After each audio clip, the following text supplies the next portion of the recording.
Greg Zuerlein, the Rams kicker, approaches, kicks it off, and here we go from Los Angeles. Tyler Lockett now with a return. And a good return as he'll be stopped just shy of the 30-yard line.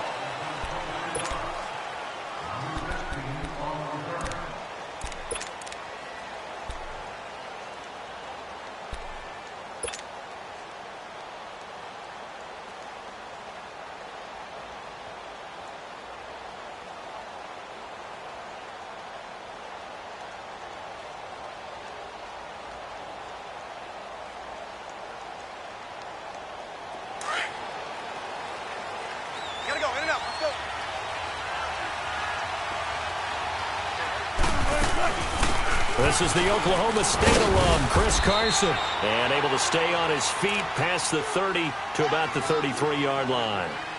And give him 4 yards there. It'll be 2nd and 6.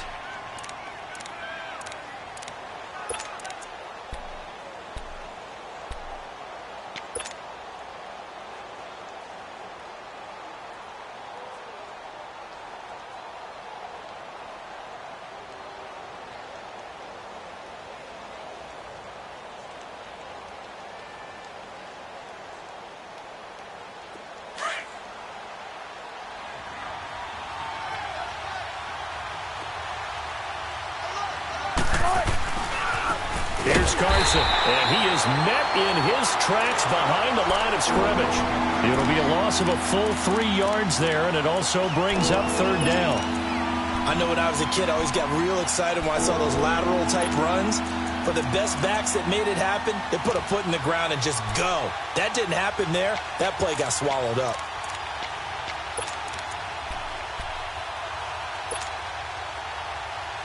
So trouble already here on their opening drive. This is 3rd and 9.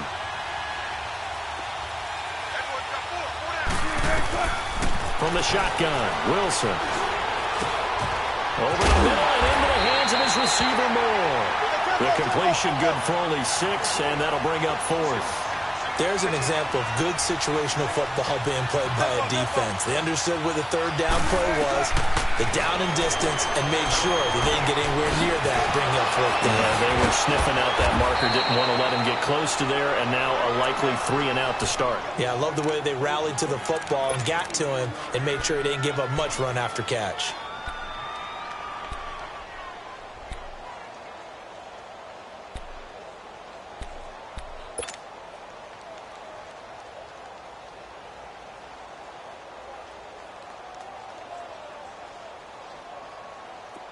The 4th down run successful. Now they look to pay it off on 1st down. Now Wilson on 1st down. And it pops free. The collision there jarred the ball loose and brings up 2nd down. Anytime a defense can sit back in a zone like that, it tends to create a lot of congestion in the middle of the field. Makes it very hard to slot one in. Looked like I-4 at rush hour in your hometown of Orlando, Florida. An absolute mess. Now Wilson. And it's hauled in by Ed Dixon. And he's got this down almost to the 20 before he's dropped. First time these two have hooked up this afternoon, and it's a 1st down.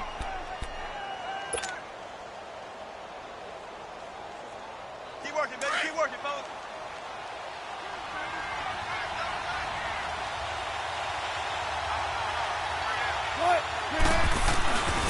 Now it's Carson. And he'll fight forward maybe to the line of scrimmage, but that's all. The tackle there by John Johnson. Well, at least he was able to break that initial contact, or it could have been a loss. Yeah, give credit to the defensive player, though. What did he do? Made him slow down, slow up his feet, and allowed the rest of the guys to get there to finish him off. This is Carson. He's to the 10. And finally taken down at the 4-yard line. 18 yards there, and it'll be a 1st and goal. Quite the opening drive march they're on right now. It looks a lot like what we saw in practice prior to the game, doesn't it? You know, because on that last big practice beforehand, You go through your offensive script. You go through your play calling. You go through all the stuff and establish things. And it looks like it's going like clockwork right now for them. They'll try and run for it on 1st and goal. And that play going absolutely nowhere as he's belted before he could get out of the backfield. An interesting and intriguing decision there defensively because they kept extra DBs on the field despite seeing the multiple tight end look that came out for the offense. I thought they were going to switch out of it. I didn't know if they felt they didn't have time or what the case was. Well, in any event, the extra speed allowed for great penetration as they stuffed that one behind the line of scrimmage. Feeling the pressure here and taken down. A sack back at the 7. Aaron Donald able to collapse the pocket and drop it for a loss of a yard. On 3rd and goal, Wilson flush to his right. End zone caught. Touchdown, Seattle. Tyler Lockett, a 7-yard touchdown grab. And the Seahawks take the ball down the field and score on their opening drive. Janikowski good with the extra point, and that makes the score 7-0.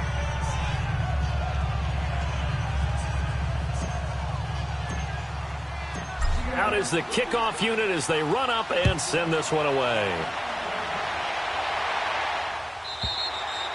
And they will not get a chance to return this one as it's through the end zone for a touchback.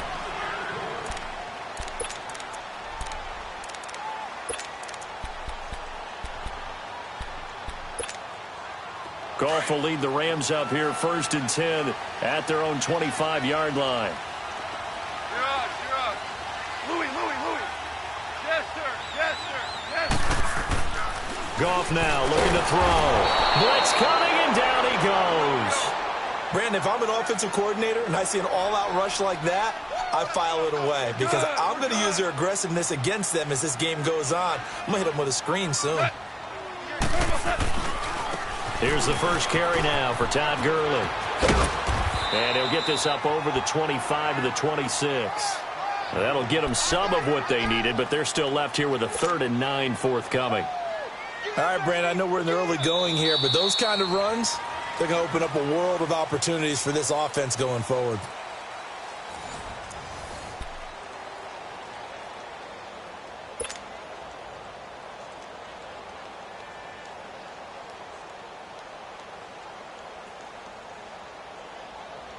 And on 3rd down, a nickel formation here defensively.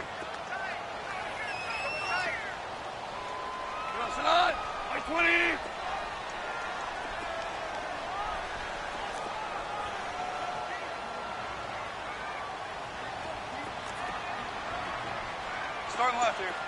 DC. 12. Back to throw, Goff. Oh, he's got a man wide open, complete.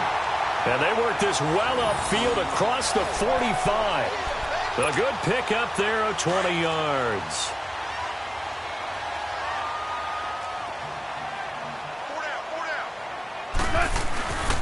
On 1st down, it's Gurley.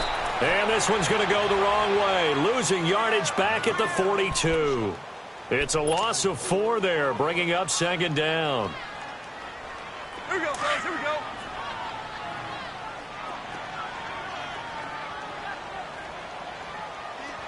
Let's go. 12. Let's go. Hey, I got it. Orange. Hey, 5. Here's Goff now on 2nd down. It's hauled in by Brandon Cooks. And now the ball's out. Fumble near midfield.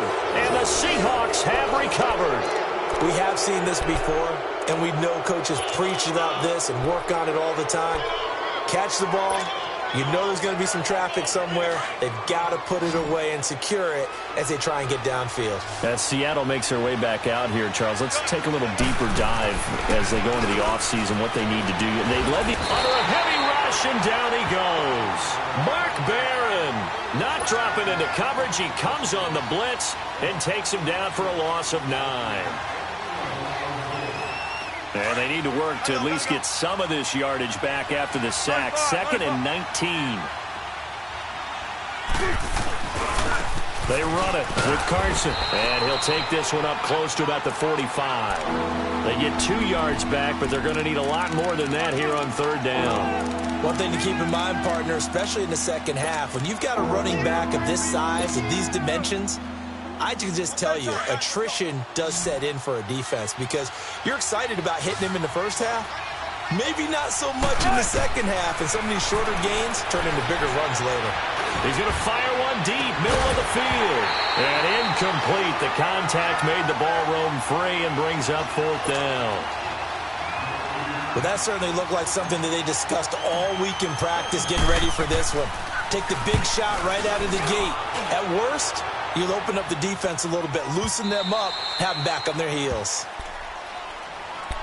Well, before the Rams take their next snap, Charles, let's preview that game that they have coming up with the Cowboys.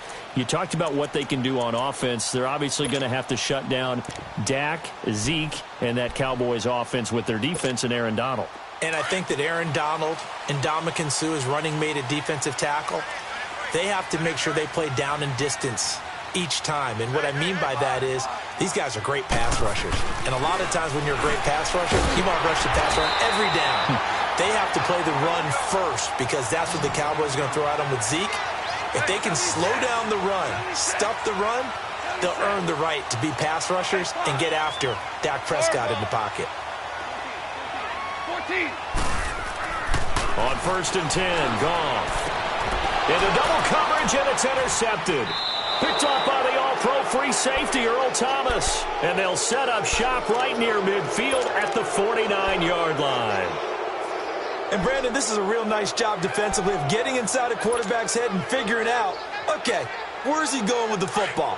Because you can make an educated guess defensively, not all the time, but sometimes. And when you're right, you've got a decent chance of coming away with the football.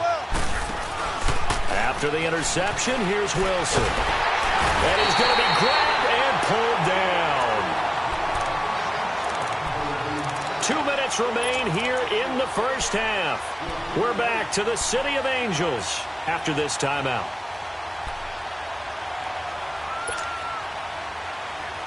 Sacks, a growing theme in this first half. This is 2nd and long. Out of the gun, here's Wilson. He's going to loft one deep left side here. So the long attempt falls innocently to the ground, and it brings up 3rd. And Charles, got to like what this defense has been able to do these last couple of plays. Yeah, they get the sack on 1st down, then they force the incomplete pass. Now they're just a play away from getting the football right back, but it's a big play. They've got to hold up.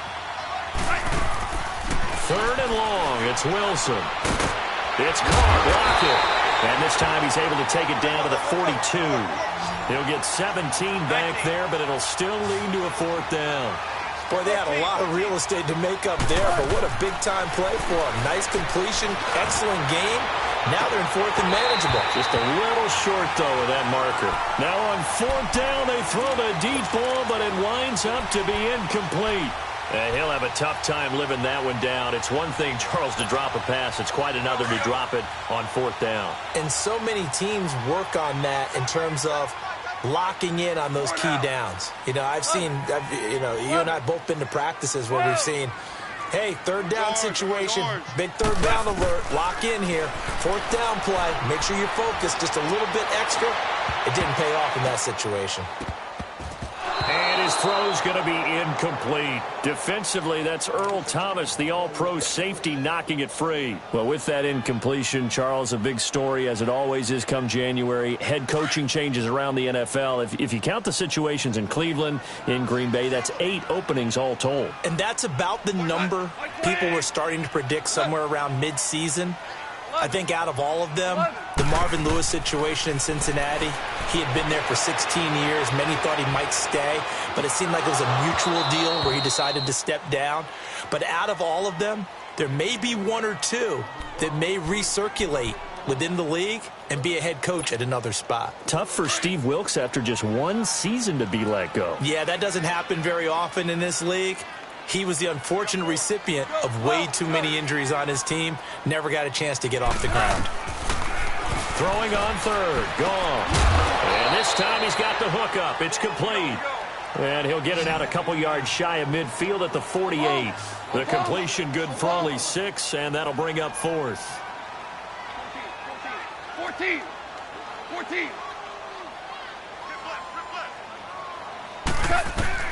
They're going to go for it. It's gone. This is caught. It's Cooks. And he's going to have a first down as he's brought down at the 44-yard line. They're able to keep the drive alive, 7 yards that time, and the decision to go for it proves to be a good one. On first down, it's gone. And it's a short one here, complete to the tight end. A gain of 6 there on first. And there's another completion to the tight end. And let's face it, it is hard to overthrow a 6'6" target. It is indeed. Quarterbacks like their speed guys. They like that huge 6'6" target that they've got in him. They really do, and it reminds me of what one great tight end told me once. He had told his quarterback, just make sure you throw it up there, you know, kind of like put up in the top shelf where the kids can't get it. Airing it out deep. It's caught at the 10. And he's brought down, but not before he reaches the 8-yard line. Give him 30 yards there. In our pregame meeting, all they talked about was keeping him hemmed in and wanting him to make his throws from the pocket because they knew he was pretty dangerous. Under pressure, down he goes. Sacked at the 10. Now a timeout taken. Perhaps a chance for one more quick play and then another timeout if they hurry. We'll see. 12. Louis. To throw on second down is gone.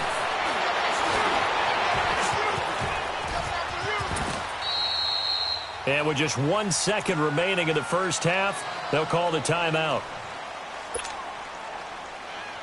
So with 1 second left in the half, on is the field goal unit. From the left hash, a chip shot here.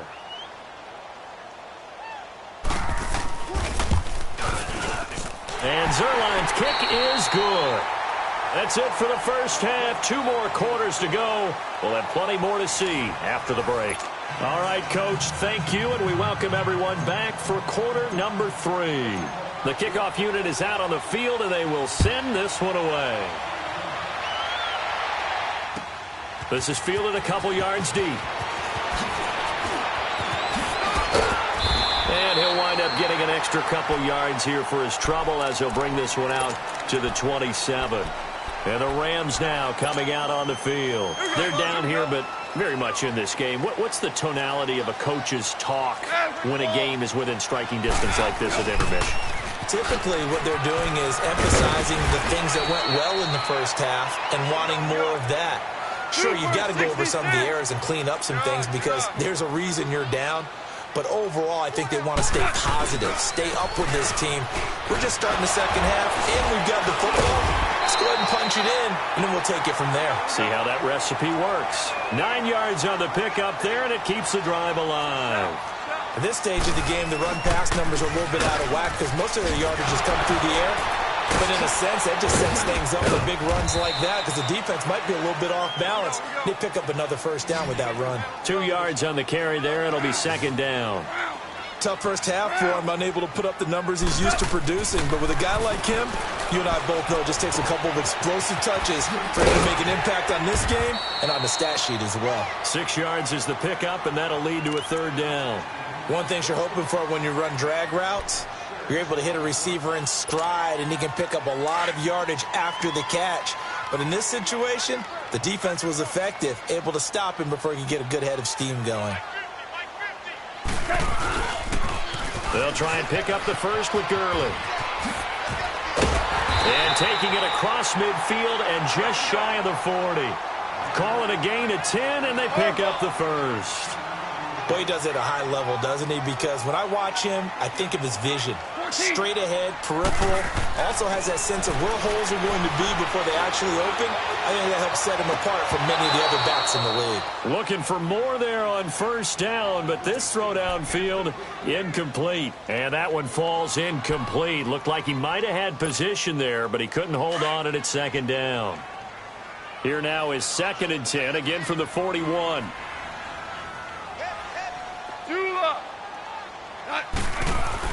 Second and 10. Goff again.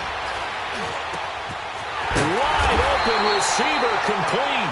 And they're able to get this one past the 30 down to the 25. Fifth catch of the afternoon, and that gives him a first down. C.J. Anderson in the game. He gets it here. And they'll work it inside the 15-yard line before it's all said and done. 11 more on that one and another first down. The more football I watch, the more I want to check and see if teams are going to panic when they're down on the scoreboard. And this team has shown no signs of doing that. A lot of the time, they come out after the half. Things haven't worked so well in the first go-around. They want to throw the football like crazy. But the way to open up throwing the ball is to run it. And they've run it well here to start the second half. And when you get good yardage like that on first down, it really does a whole lot of good for your entire offense. But I love the way he's finishing those runs. At the end of things, he's making sure he gets just a little bit extra. Defensively, that's Earl Thomas, the all-pro safety, knocking it free. The Rams on third down. They've been okay, 2 for 3 thus far. They need just a yard here. It's 3rd and 1. That's 17. 17. 17. Go. 12. 12. 12. Now they'll pitch it back to Gurley. And they'll be driven back here, losing yardage to the 9. It's a loss of a full 3 yards, and it brings up 4th down.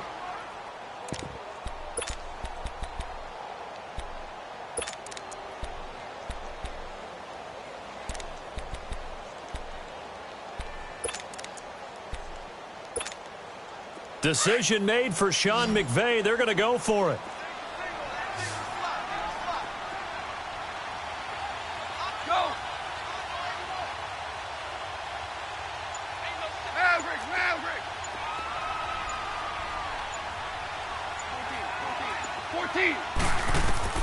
On 4th down, Goff. He rifles one that's intercepted. Picked off by the all-pro free safety, Earl Thomas. And a big turnover there as his guys will get the football back. First possession of the 3rd quarter, an interception, so maybe a second-half tone setter. Indeed, and not the tone they wanted to set. That's the equivalent of running out the wrong door and running into your pool instead of running out onto the field. A real dud for that one. Has that happened to you before? No, but I've heard stories about teams actually doing that back in the good old days.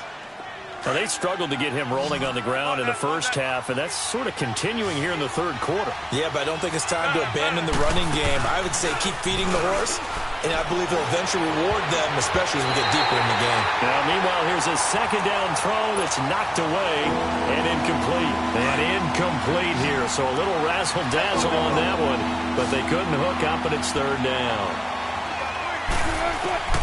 Wilson now to throw on 3rd down. Throwing for his running back, and he's got him complete. And he'll have the first down as he's up to about the 18.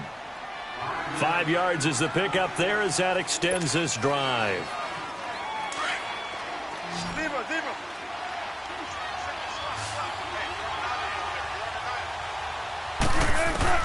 On 1st down, Wilson looking deep downfield. And it drops down incomplete. Thought he might have had it. Instead, 2nd down. Sometimes we wonder about play calls, but this one made perfect sense to me. He's got the only touchdown that they've scored in this game. Tried to get it to him again on another deep ball. Here's Wilson finding his safety valve here. That's complete. It's a gain of 6 on the play, and they're going to face a 3rd down. And we see another pitch and catch there to the running back. This position just continues to evolve. They've become just as critical to the passing attack as a lot of receivers, tight ends, because their ability to make people miss in the open field can really generate big plays for an offense. The Seahawks on 3rd down, 2 for 5 to this point. This is 3rd and 4. To throw again is Wilson. And he couldn't hang on to it through the contact. Incomplete. We've seen good cover skills on display throughout this game, really from both teams. And there's another nice example there of them making it difficult to complete a pass. And here's a big one now. Trying to hold this lead. They're going to go for it here on 4th down. The Seahawks will go for it. It's Wilson. Completes it to Dixon. And they get him down, but not before he takes it across the 40-yard line. A fourth down, no problem. 19 yards that time, but now it's 1st and 10. Wilson now 6 for 6 since coming back out of the locker room. It's 1st and 10. To throw is Wilson. And his throw here's incomplete. Tyler Lockett was the target there. And that'll bring up 2nd down. And that's one he's got to be happy to have back. There wasn't a hole open in the zone. You'd have to think on early downs like that first down there, need to be a little bit more careful. Yeah, fortunately for him, got a couple more downs to play with. Ball on the 42 as they come up 2nd and 10. 2nd and 10. It's Wilson again. And Dixon over the middle. And he'll be taken down across the 50 at the 45 in enemy territory. 12 yards there as they keep this drive rolling. It's another 1st down. Clock running under 4 to play now as they come up on 1st and 10. Wilson will throw again. He's going to look deep down the field. This is caught inside the 15. And all the way in. Touchdown, Seattle. A big play there. 45 yards. And the Seahawks find a way to stretch their lead. Oh, and it's no good. He tugged it wide left, and that will keep our score right where it is. Set now to kick this one away, and off it goes. And this will not be returnable. It's out of the back of the end zone for a touchback. Here's the Los Angeles offense as they get set to take possession. And the interception thrown in the red zone last time. We'll see if they can rebound. I just have to think the last thing he said as they went back out there was, don't do that again. What do you think? What do you think? Yeah, I think that. I think that not only did he say that, but he also told him, let's put it in the end zone that it's supposed to be in, all right? He's got him in, complete. And they'll get this well past midfield before being stopped just before the 35. They give him a gain of 38. And at this stage, down in the second half, looks like they just wanted to find a way to get it in the hands of their playmaker, and they did. I think you're exactly right. I don't think the coordinator's looking at his play sheet and trying to figure out which play will work well. He's trying to figure out how to get the ball to the playmaker that you just described.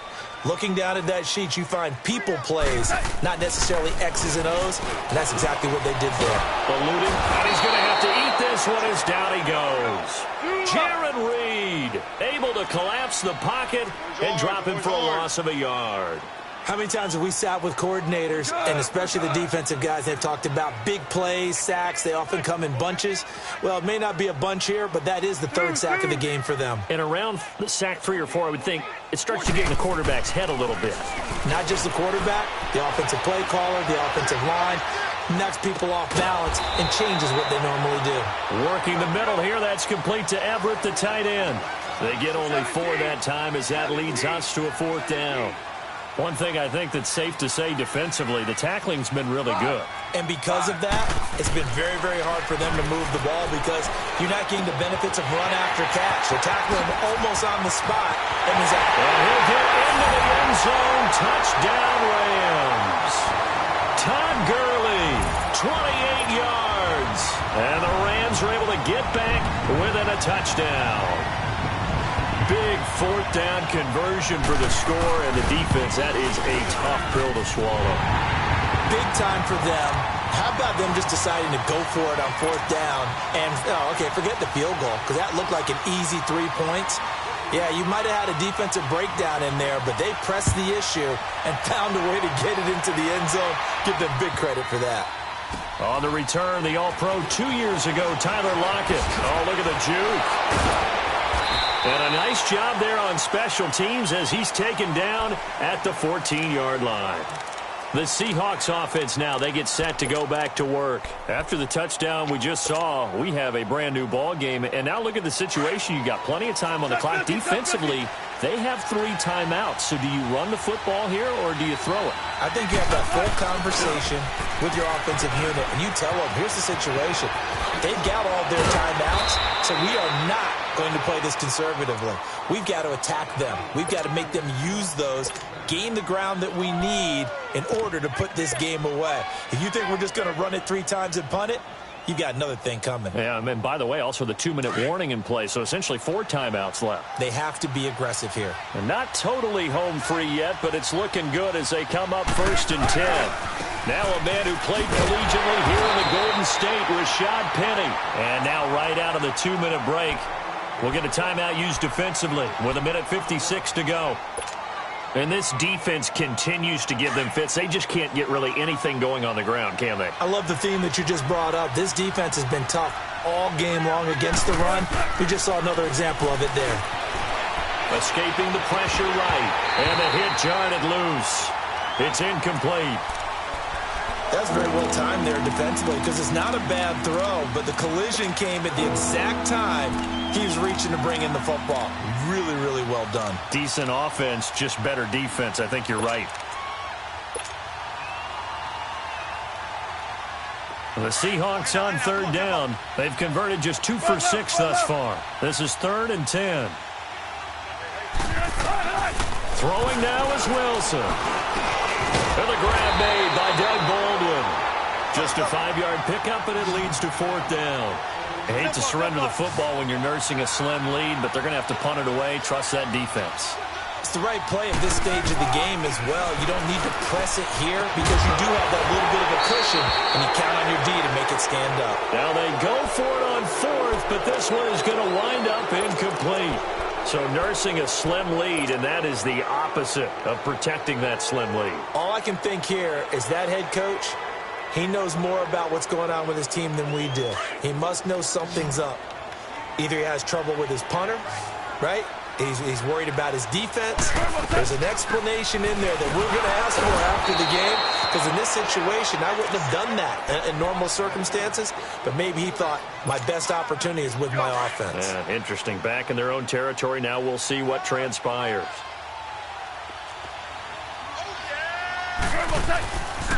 Here comes carry number 10 for Gurley. And a solid run down inside the 30. That 2nd down run, a big help as 7 yards leaves them with just a 3rd and 3 now. And now the Seahawks are going to take a timeout here on defense. It's just their first. They've got 2 more to use here in the final stages. The Rams on 3rd down, 2 for 5 to this point. Here it's 3rd and 3. 14. Go, 12, go. Yes, sir. Yes, sir. Yes,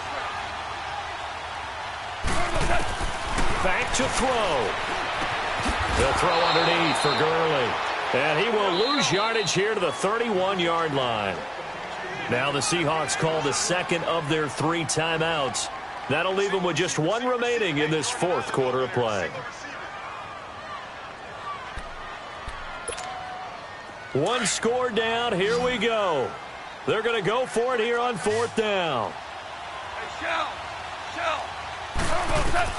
Got to try it here. He's back to throw. He may try and run for this. They keep the game alive, at least for the moment, as it's a 1st down. 1st down now, but that clock rolling. All right, partner, I'm a defender, but I've got to express my admiration there. Moving around, making it happen, and instead of worrying about protecting himself, he goes and gets the 1st down. I got to give it to him on that one. Normally, you don't want your guy taking shots. And, a crusher there as it's intercepted. Trey Flowers picks it, and a big turnover there as his guys will get the football back. And that one, it's going to hurt big time. You're in the 2-minute drill trying to get your guys down the field, and it's looking like they're going to go up just short, as this is definitely not his best throw, and it'll wind up being intercepted.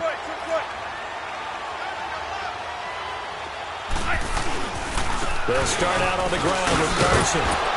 And he'll take this up to about the 7 or 8 yard line. And the Rams are going to go ahead and take another timeout, as they'll stop it with 25 ticks remaining on the clock.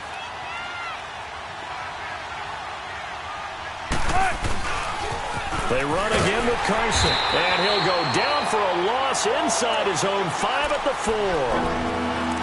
And now we're going to get a timeout here called by the defense, as the clock will stop with 21 seconds to go in the football game.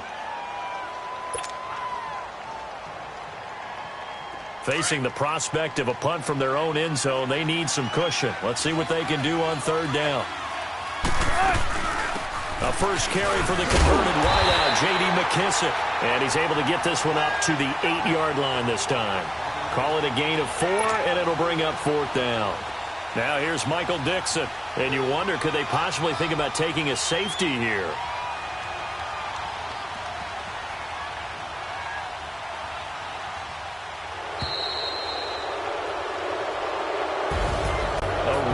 In the National Football League, Charles, you never take that for granted, no matter who you're playing, no matter where you're playing. You take it and you run with it.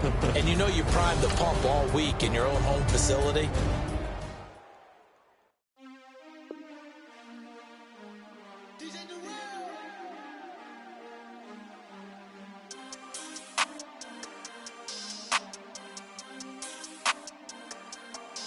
We want back ends. Wipe my sins. They can't win. No new